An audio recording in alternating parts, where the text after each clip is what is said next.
दुनिया में corona virus सबब 69,479 माण्हू फौत थी चुका। 12,74,346 मुतासिर। बरतानिया में कोरोना वायरस सबब 621 माण्हू फौत। गुज़िरियल 24 कलाकनि दौरान 5,903 केस साम्हूं अचण खां पोइ मुतासिरनि जो अंग वधी 47,806 थी वियो।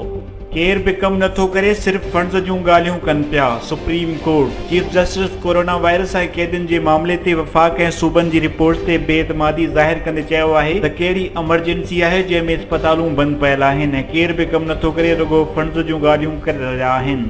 हलंदड़ हफ़्ते हक़दारनि खे 12,000 रुपया मिलण शुरू थी वेंदा। फिरदौस आशिक ऐवान। मुस्तहिक़ ख़ानदाननि खे 12,000 रुपया हिकु ई वक़्तु ॾिना वेंदा। आवाम खे रिलीफ ॾियण वारे इन तारीख़ी क़दम जो समर चइनी सूबनि गिलगित बल्तिस्तान ऐं आज़ाद कश्मीर जे ज़रूरतमंदनि ताईं पहुचंदो।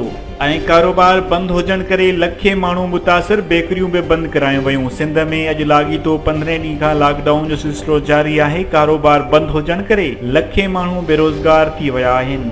वधीक ख़बरुनि ऐं न्यूज़ अपडेट्स लाइ ॾिसंदा रहो फास्ट न्यूज़।